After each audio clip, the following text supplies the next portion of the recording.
going into my basketball. Every time I rock, man, this is how we rap and raw. Peace to my man, now we got the camera out. Every time I spit it, cross over the... Hello, everyone. This is Josh, also known as Yashu. We made it to the 60th episode of the TLOY Talks podcast. I know it's like a celebratory moment for a bit too. I mean, I gotta thank everyone for who's like tapping in for a while and all that, seen like these episodes and all that, who's seen the stuff and all that. And you know, what more can I say? You know, like I appreciate the love, the support, and everything else too, and all that. Like I'm probably not gonna celebrate as much until I get to the 100th and all that, but.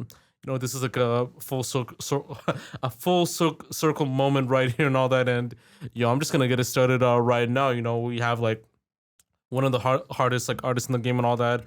Rising hot, like just like with the music, with everything like that.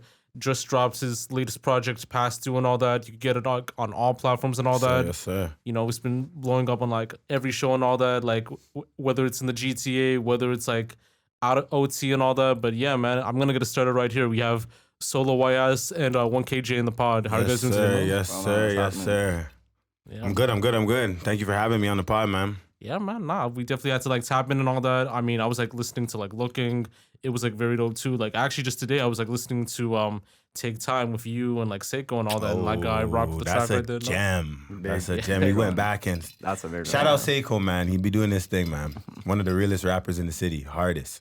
Yeah, man. I mean, P.A.S.T.D.U.E, like the project's been fire so far and all that. Like with some of the tracks right there. I mean, with Bugs, with like Zero, with like everything else too and all that. Like even with the visuals, it's been dope so far, you know. And we'll definitely get it started for a bit too, you know. And so you grew up in Etobicoke, Malton, and Bowmanville, correct? Yeah, that's correct. So what was it like back then, like in those areas at the time as a kid? So I was born in Etobicoke General Hospital, and I grew up in Malton till I was about 7. And then I moved to Bowmanville to live with my grandma. But I was in Malton on the weekends still, like, so it was back and forth. During the week, Bowmanville, school, all of that shit. Mom come scoop me on the weekend, at the mom's for the weekend, back to grandma's, that type of shit. But to be honest, like, Bowmanville and Malton, 2 different places. Like, they're like 2 different sides of the spectrum. Bowmanville, when I moved there, was like, I was one of the only black kids in my class, you know what I'm saying? That type of shit. And then Malton is like, I'm the same as everyone around me, pretty much. You know what I'm saying? Yeah, no, 100% too. I mean, Malton, like, as far as like, the music scene is, I mean, there's like Chem, there's what Gustavo, Guapo, and all that. And then if we're just talking about like Durham, like on a big note, I mean, you have what Keisha Fresh and all that. You have, I don't know if Mellow Griffith is from. Like, yes, sir. Yes, sir. He's from Ajax. True. And then, I mean, you have like some influencers too and all that, like Sissy Banana, and then like, you know, some of the main producers like Boy Wonder and all that too. So, like, from those areas growing up, were they big for music at the time or just as a community and all that? Growing up, nah, I wouldn't say Durham wasn't really like a music spot, like hip hop.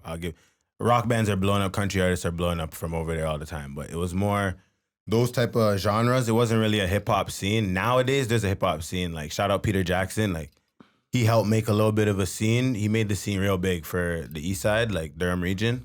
You got to give him the love for that. But 100% too, and like he's been doing like big shows very like recently and all that, like Tony Ayo and all that, like Davies. I mean, he's working with Sean Paul right now, and like I think he's a guy trying to do like Ice Cube and I think Exhibit and all that. Exhibit right now, yep. Yeah, man. He's a guy still. He's bridging that. Other than Drake, there's no other artist, no other nigga from the city that brings artists from the States to Canada like Peter Jackson. Got to give him his love. Oh, for sure. Have you managed to do some of his shows and all that? Like, I've been doing shows with Peter Jackson since years on years. Me and him been tapped in for years now. That's like a big bro to me. He helps me. He's like, you know what I'm saying? He's like a mentor in the music game for me. 100% too, man. And, you know, just like getting back onto track right now, I mean, what was like your childhood like? And was it like a very great experience growing up? And what were you like around those times? Childhood? I had a good childhood, you know what I'm saying? I was mostly playing sports, basketball. I was really into basketball. Played basketball all my childhood. Was in the church singing. That's what really got me onto the music. I always loved music. I always loved making melodies. I always loved singing, that type of shit. Childhood was great. 100% too, man. And, you know, talking about like basketball for a bit too, like I watched like I think like one of the interviews and you said like you almost like made it to I think like college ball and all that for a bit too. I played college ball. I played college ball out here. I did do my tryouts in the States and stuff, but I didn't get full scholarships, and then my family didn't have the money to like put behind that for me to go play at those schools. So I just played over here and then got into the music heavy. Nah, 100% too. And you know, just like even like getting back onto like the music and all that too. Like what was like your first introduction to music, and who did you like really like listen to growing up? Growing up, Lil Wayne, that's like one of the big ones. Lil Wayne was like a big influence. He's good. T-Pain, won't lie, T-Pain was like one of my biggest influences. That's the reason I even figured out what autotune was through T-Pain.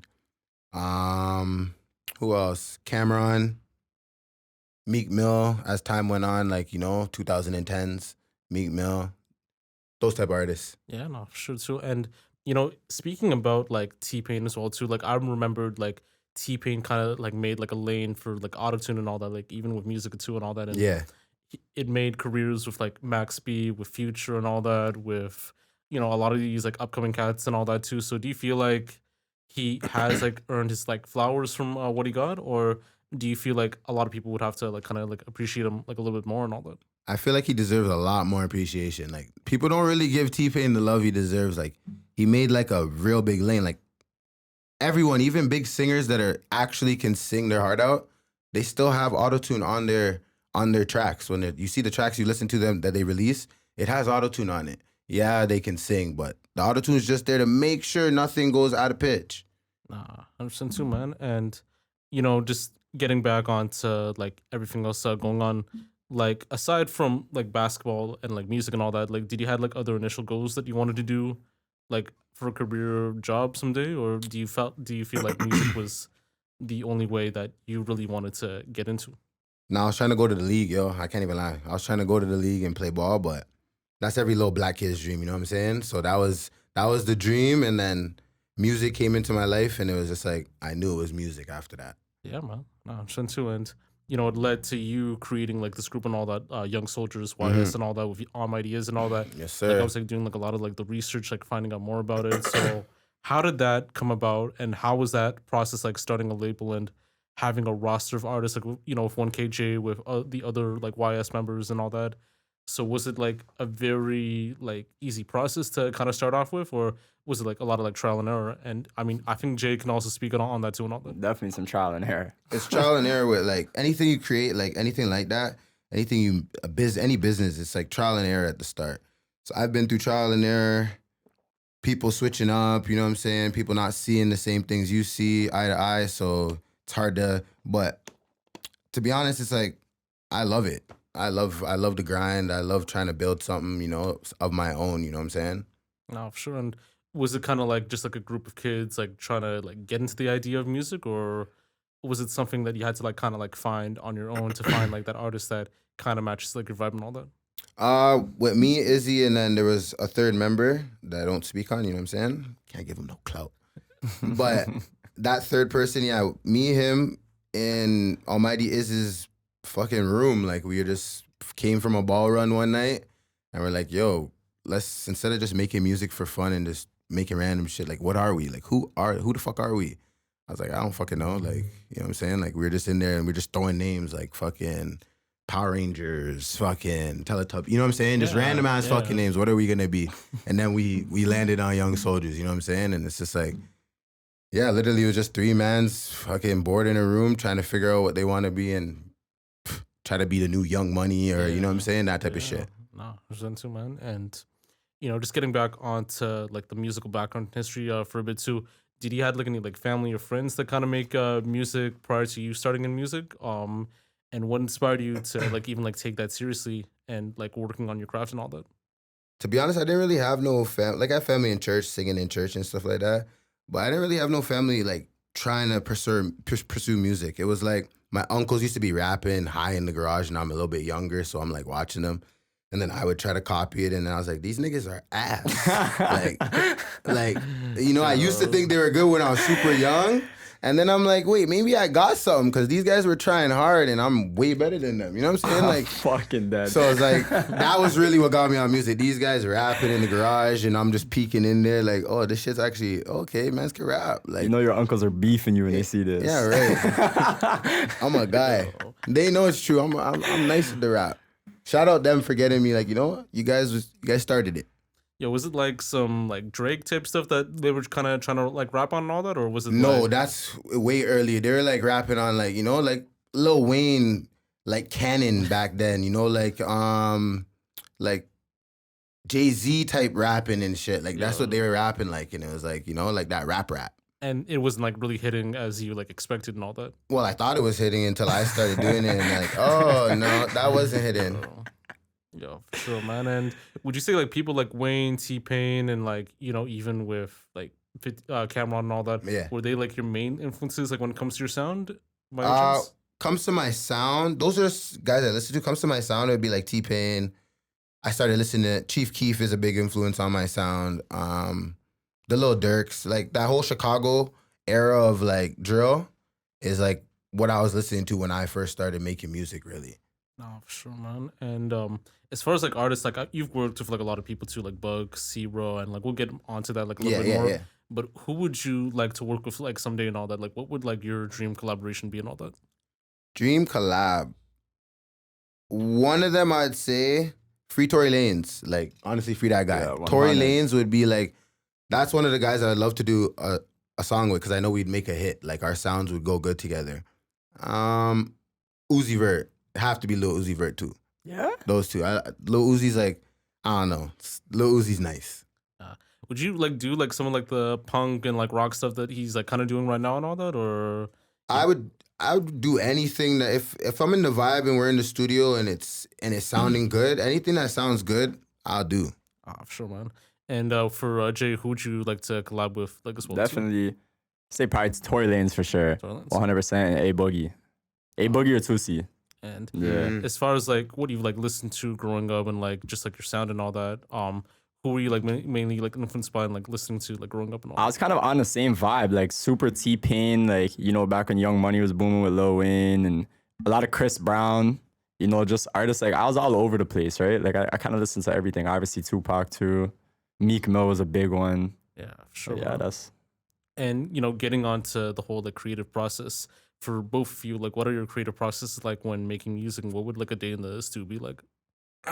Day in the stew. My creative process it's not really too crazy. It's like if usually I write music from the crib, smoking blunt, spliff, headphones in, right into the beat.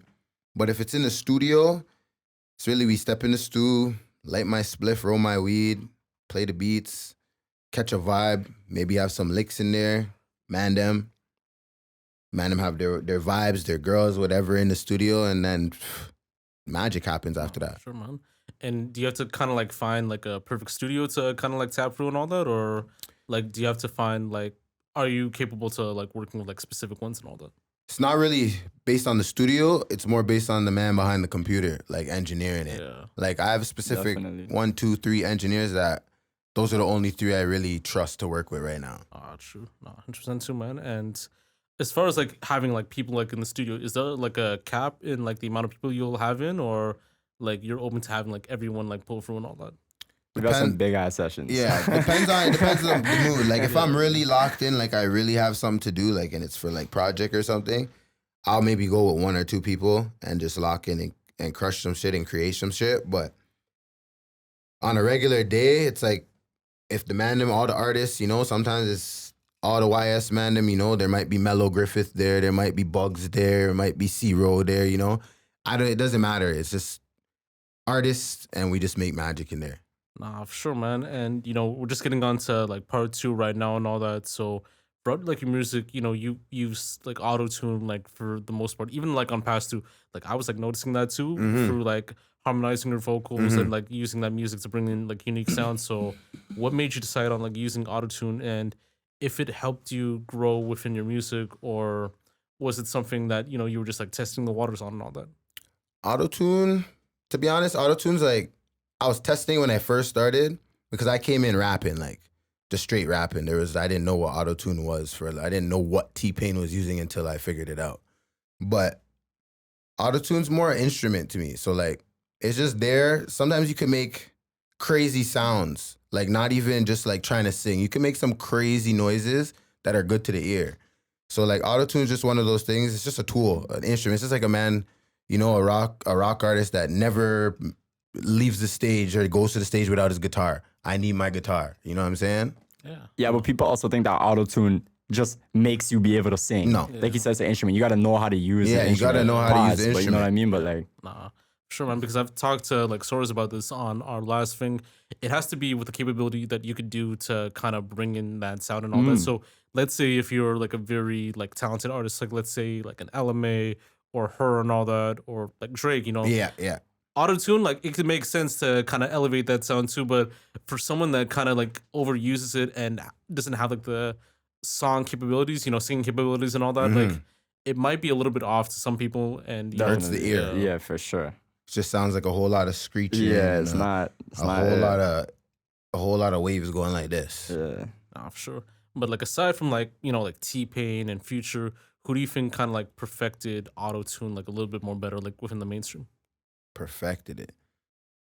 Other than T-Pain, It's hard. Tory Lanez. Yeah. Tory Lanez uses autotune a lot, but like he can really sing. Like, but he perfected like when he uses the autotune, when you can really hear he's using it, it's because he's doing some crazy ass shit. Like he's going Nice. super high. Yeah. It's like, you know, Tory. I'll say Tory. Yeah. I mean, for me, I mean, maybe Max B and all that. Like I remembered like when He's one of the original. whole like wave era came up and all that too. Like at first he was just like rapping and all that, but then like when you hear like the whole like wave sound, you know, when he was doing like I think the mac and cheese type stuff and all that, like you kind of notice like, hey, you know, this is like going in and all that too, but you don't even know if it could be like autotune and all that. I mean, when he was like actually singing, like it actually worked pretty well. Yeah, too. yeah. We still wavy. Free Max B. Yeah, man, nah, for sure. And you know, to speak more on your project, like P.A.S.T.D.U.E, I think that's like the only project out like on all platforms. I had during COVID I dropped like an EP. So you're right. P.A.S.T.D.U.E is the only project I have out on all platforms. For sure. And so, what was like the whole like creative process and inspiration like? P.A.S.T.D.U.E stands for Patience Allows Superior Thinking. Don't underestimate evolution. So basically, what that means is like I should have been dropped music, should have been drop a project. I've been doing this and been, I've had the clout. I've been posted on 6buzz. You know what I'm saying? I've done those things. I should have gave them a body of work from a long time ago. But it was more patience, like waiting till I was right. I was at the right. I'll use a Pokemon reference. Like I wasn't at my right form yet. I had to evolve, and it was time. You know what I'm saying? Yeah, man. Yo, don't come for me. Like, don't act like you guys were. I had to give the references. Like Yeah. Pokemon, shout out Pokemon. It's still going. Yeah, man. But yeah, you know what I'm saying? It was just more, the project was just more like patience, and now it's time, and then I gave him a project.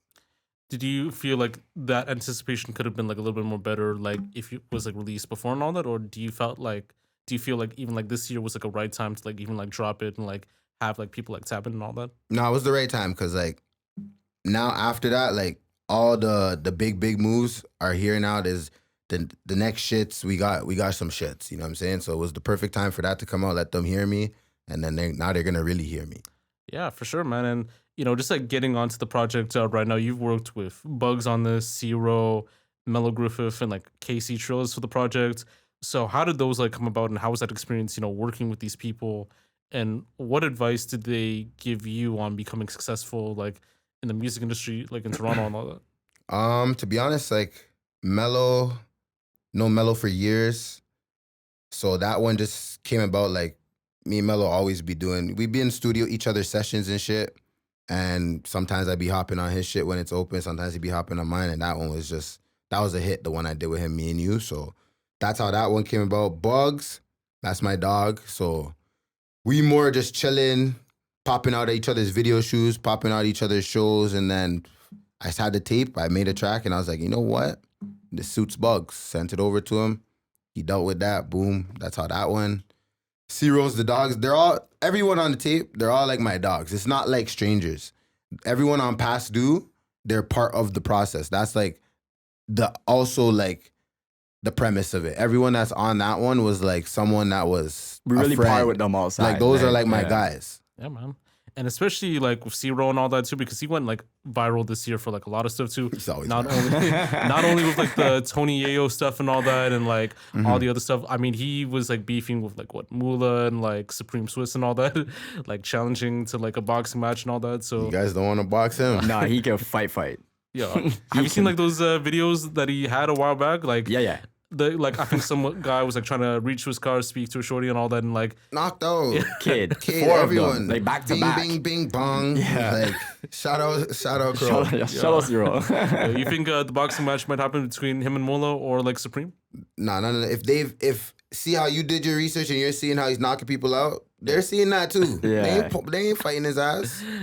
Shout out them, but he's knocking them out. Yeah. Respectfully. Respectfully, they get knocked out. For sure, man. And if you had to like kind of like pick a song on that project that you really enjoyed, like it's like your favorite and all that, like which one like would it be?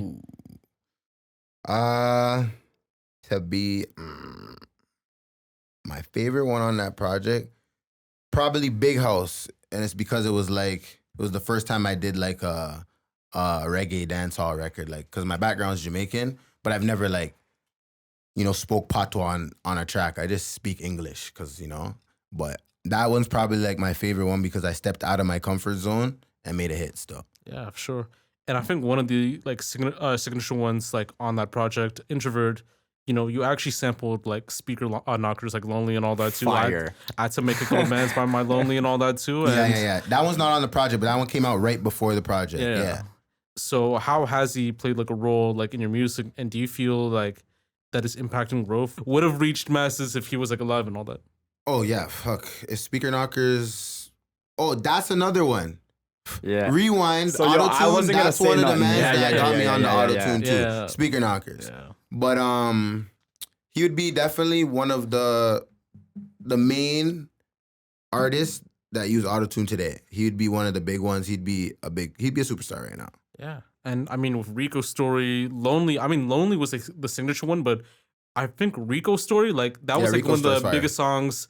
Like everyone still talks about it to this day and all that. Like I remember like when I was like typing in through YouTube back then, like that was like the only song that you could like see and pop up and all that too and all that. So I feel like if he was still alive too, like there would be no Dejlo for like A Boogie and all that too. I feel like even if they were to make it, like he'd be a little bit more above them. Like, Yeah, because they're just emulations of him more. Yeah, exactly. Yeah. So, you know what I'm saying? He's a GOAT for sure. Yeah. I wish we vlogged when you made Introvert. Oh, yeah. The way that shit came off the top in the studio and all mans looked at each other like, yo, Yeah, that one's Run a that hit. back. Yeah, that one's a hit. That one's a Sure, hit. man. So, how did you guys like meet, and like how was like that process like getting him to like Young Soldiers and all that? I known him for a long time. Like, Almighty is his little bro, and him were super close. So then, as time went on, now he's big, grown man, boom, boom, boom. He's doing music. He's always been, hitting the man him up, bumping all of our tracks with his hockey teams and all this. I've been seeing him do his thing. I've been listening to him. I'm like, oh, shit, he's getting good and shit. So then I was just like, we've been linking up. He's been linking me to come to his sessions, just sitting there sometimes not doing nothing. Sometimes I'm recording. But we just been around each other and already knew each other. And I was just like, you know what? I see the potential in him. So I'm like, let me just try to guide him and, Sure, man. And definitely. just like even like with everything going on and all that too and all that, was it like a very like amazing experience, just like tapping in, like going to these shows and all that? And For me, I think like back to becoming YS, I think for me it was like an accomplishment almost. Cause like I said, I'm a lot younger than them, right? So, like he said, bro, I was out playing professional hockey in a whole different province, living in different places, bumping this music. So I was like, yo, like I listened to them. There's this track, Way Up. Mm-hmm. I'm about to promo the shit out of that. It's called Way Up from back in the day. Find it on SoundCloud. I had that shit before I ever came out. And I was like, yo, like I'm gonna do a chat with these guys one day when I started taking music serious. So, when I got the offer, obviously, and like I always looked at him because he's like, a local legend, right? Like every time you ask about him in our ends, people know who he is, right? And I really fought with that sound of music. Like that was the lane I wanted to go into. Yeah, man. So I just kind of watched him and took some guidance from him, like a big brother aspect. And then obviously when they gave me the opportunity to wear the letters, yeah, can't say no, right? Yeah, no, 100% too. And like just like even taking in like mentorship and all that, it's like 100 like very important to kind of like tap in and like learn and understand like how that business works and all that too. sure. And like I feel like with a lot of people, it has worked with some people, and like others, it didn't in that sense too. So I usually ask this a question too. So how do you guys value like the importance of friendship like within the music industry, do you feel that establishing like these friendships and like getting people on these tracks with your collaborators is necessary, or would you have to keep it like strictly like business, business over friendship and all that? To be honest, like with music, it's like it's like a natural thing. Like sometimes you can make a lot of the guys I was naming, like we became friends through music. Like, oh, it might have been a DM 5 years ago that said, yeah, that shit's fire you put out. And then we just be DMing back and forth here and there. Your shit's fire. And then, okay, link up. Let's go to the studio. Okay, yo, my girl's having a party. Come out. And then all of a sudden you become friends and you keep making music. But I feel like friendships make better music. If you are friends, you can make better music. But most of the time, I feel like you should keep it business if it's business.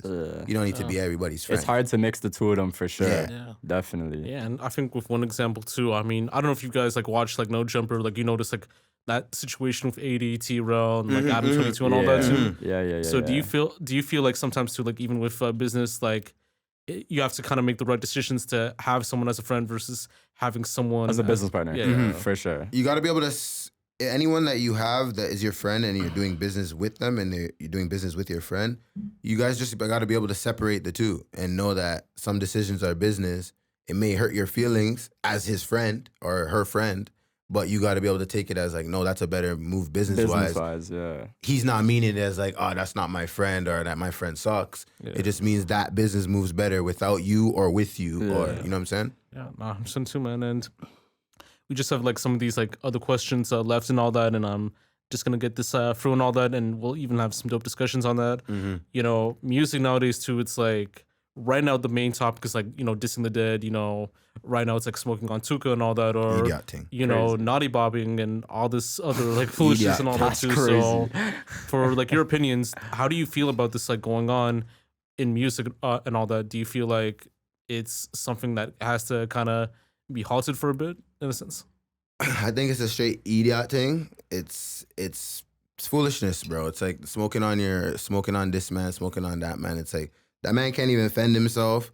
You might have got him, you didn't get him, whatever the situation, he's gone regardless. So you smoking on him, he can't hear you. So you're just irritating other people that can hear you. I just feel like it's dumb, bro. It's like it doesn't prove anything. People are saying I'm smoking on this guy and never held a gun in their life. You're just somebody's friend. So like you never smoked on nothing. That's when it pisses me off. It's like just random people. It's like they're not even in the streets. They just may be somebody in the streets' friend, and it's like, yeah, I'm smoking on him too. You never did anything street in your life, buddy. Yeah. So I don't know what you're on, bud. No, 100% too. So do you like even like when you do hear it on a track and all that too? Does it kind of stop you from like even like listening to that track or that artist, or does it kind of create that incentive to like maybe like understand it for a bit and all that? No, it's like if it's good music, it's good music. If they're saying smoking on this guy, and it's in a good song, it's like I guess I'm gonna listen to the song still, but like. But when it's like overly like some people are just making tracks and niggas are just saying smoking this. Next line is packed your homie. Next line is pissing on his grave. Like it's not music. It's just a whole lot of you. You guys are just taking your DMs to a studio. Yeah. You know what I'm saying? Like, yeah, no, for sure. And who do you think might be to like blame for this? Just like the artist, or just the incentive like around it, like the community and all that type of stuff and all that? The streets. I don't know who you blame. Like, can't blame the fans because that's what they're just consumers. They want entertainment. They just want to be. They're sitting at home, fucking scrolling in their bed before they go to bed and shit. They just want a little entertainment. They just need a dopamine drop. They want to see some fuckery. So they're always gonna want the worst of the worst because it makes their life entertaining. But like the artists, I guess you could blame the artists that are constantly putting it in their music, but. To each their own. I don't know. I don't know if you call those guys artists, but there's some good artists that do say smoking on this, smoking on that. So, but some of it is wild. Like you remember that Julio and what's his name beef? The Who I Smoke. Oh, Julio, yeah, Julio, no, yeah, from Florida. Those guys, See, it's like American artists do it. It came from Chicago drill. Yeah, that's where it all started. The Chief Keefs, the FBG Ducks, the Lil Durks, they all came from there, and now everyone's just a follower. Yeah, sure. I mean, the whole like Naughty Baba situation. So actually, it kind of became a trend right now because Fortnite, they actually use that as like a dancing method. They don't So even know what's crazy. going on and they did that. Yeah. It's fucked, bro. Sometimes too, like it has to take like a lot of like understanding to understand these situations and how to kind of prevent it for a bit too and all that. But Holy. man. Yeah. And I mean, just like even with Toronto right now, I mean, like the music scene right now, it is like starting to get like a little bit more like better and all that. I mean, we've had like peak years like, 2016, 2018, like around those times. Like, how do you feel about the scene right now at the moment? Do you feel that there should be some changes on where the Toronto like GTA music scene should go to? Fuck. Just get back to making good music. Like, you know what I'm saying? I feel like a lot of people just got too into like they see a lot of people getting clout in the city for like the politics and shit. But those guys are getting clout for real politics. I feel like other people are creating politics to try and get that same clout. Yeah. And it's just causing a whole lot of foolery and a whole lot of dead niggas for no reason. Yeah. But yeah, bro. Like, I mean, we've had some like wins for a bit too. I mean, the whole like academics like live stream and all that too. I mean, Rolling Loud, like it Big helps dub. like people like get their bands up and all that Big too. dub. Whether you're performing and all that. It also kind of like the whole like clubhouse like sessions and all that with keepsticks and all that too.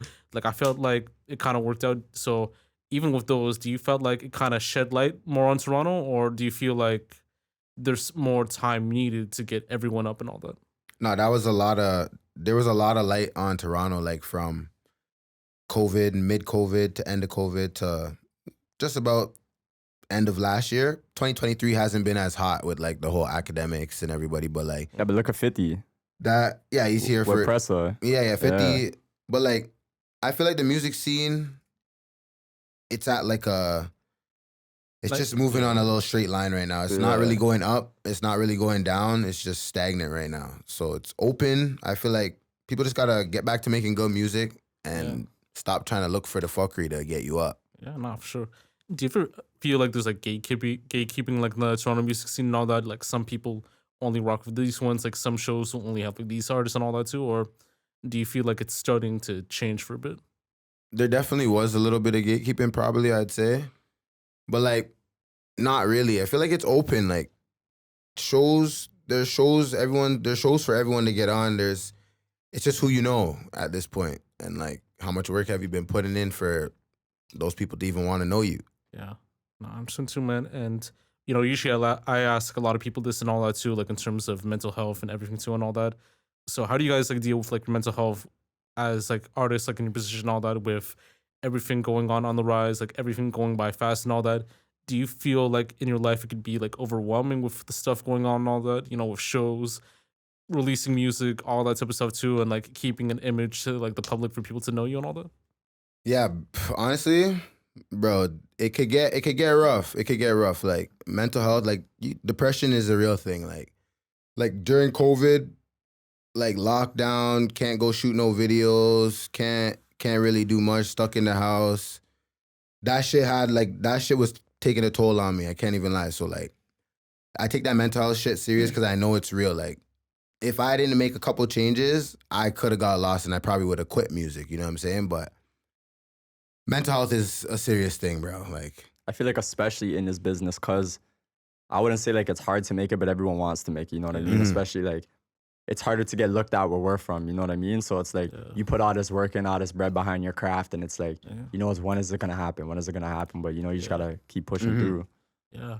Because I know with some people too, it takes like, 10, 15 years to even get recognized like on the same sure. level too and all that. Others, it could be like very easy, but then like it kind of drops down to and all that. Like I was like reading this post about like P.A.S.T.D.U.E, like how we had to transition to the streets to kind of get his bread up, but it gave him like what, a 5-6 year sentence and all that. Exactly, nah, for sure. So it could take like a toll like on everyone like that. Like the biggest artist that kind of made Trap Queen back in 2015 to craziest 2-year run ever. And especially, I feel like when you're putting your whole life, like I feel like most of our lives on, video or on, like you really can't go back to do no street shit because you're on, you know what I mean? Everything's on video. Like that's why you see a lot of these artists, maybe music died out for them. P.A.S.T.D.U.E, perfect example, needed some bread, went back to his ways. Guess what, brother? You're a fucking superstar. You can't be doing that shit. Yeah, still on, in his bank account, he wasn't a superstar anymore, but you're still P.A.S.T.D.U.E WAP to the public.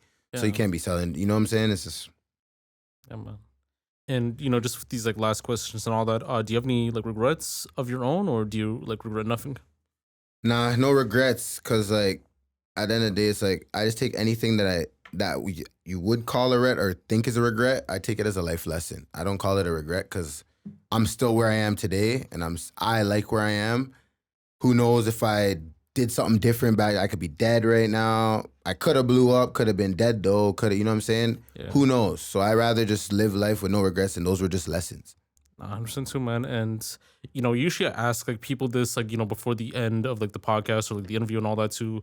So like, let's say you have someone from like Laval, Quebec, like a shorty, like working at a strip club at Laval, Quebec, or like a 9-year-old kid, you know, playing video games in Victoria, BC, that want to find out like the hottest like artists like from Toronto and all that too, or like the upcoming artists like from the city and all that. Young soldiers. So let's say like you have to give them like free songs and all that. So out of the two of you and all that, like which free songs would you give them to recommend to check out and all that? From overall Toronto? No, just from From your me. yeah, From your mine. 3 songs. Introvert. Get to know me. Introvert, Swiftness, and Big House. That's such a versatile track. Big House. Yeah, I'll give you those 3. If someone went and Googled those 3, after that you have to be a fan. You have to. You heard all types of shit just now in those 3 songs. Sure, man. And how about you, man?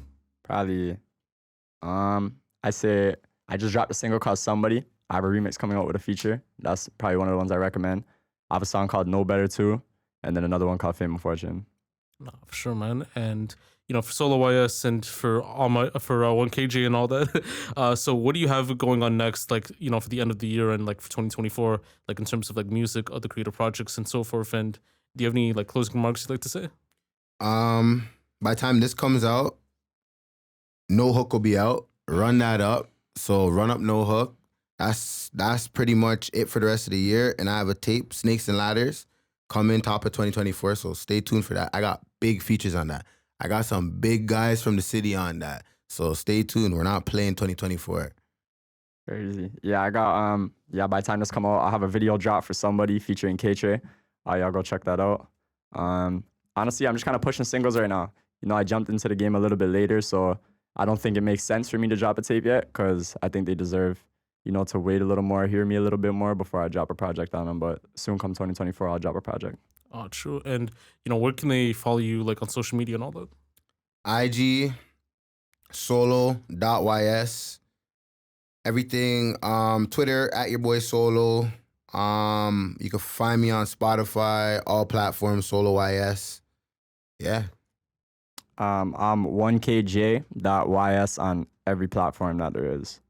And don't forget to follow Young Soldiers ENT Official. That's the team page. You get updates about all of us, not just me. You get updates about him, Almighty Is, Stunner, everything. You know what I'm saying? Oh, for sure, man. So, yo, Solo YS and 1kJayy. Yes, For sir. sure. Thank you for pulling Thank through you and for all that. having me, Big bro. shout out for the Big shout out 60th for episode and all having that us, too. for And sure. like, you know, dope visions and all that too. Like 1kJayy, we're gonna probably do like a solo like one soon and all For that, sure. and 100. kind of get like more of your story for a bit too. But yo, sure. this is Josh, also known as Yashu, 60th episode so far. Just wanted to say thank you for everyone for watching. Like even for this one too, like when it drops and all that, you'll get it on all platforms as mentioned: Buzzsprout, Spotify, YouTube, Apple Podcasts, like whatever you like tap in and all that too. You know, we're just gonna get it started and all that too. You know, just like with more content, with everything else too, and you know, we're gonna close it off like in a big bang either way too. You know, so I'm just gonna say we're just signing off right now. Tap in with 1kJayy, tap in Appreciate with it Solo again for YS and having all us. that. Yeah, man, nah, for Sir. sure. You know, and Yes, sir. Make sure you guys tune into the pod. Yeah, everybody go. Every fucking yeah. party drops. Make sure Make you guys sure are y'all go. listening, watching. I'm gonna make sure you guys are listening. I'm gonna tap in with him and see if my followers been tapping in with him. Stop If fucking not, sleeping. Fuck off. yeah, for sure, man. Yo, we're signing off right now. Let's get it.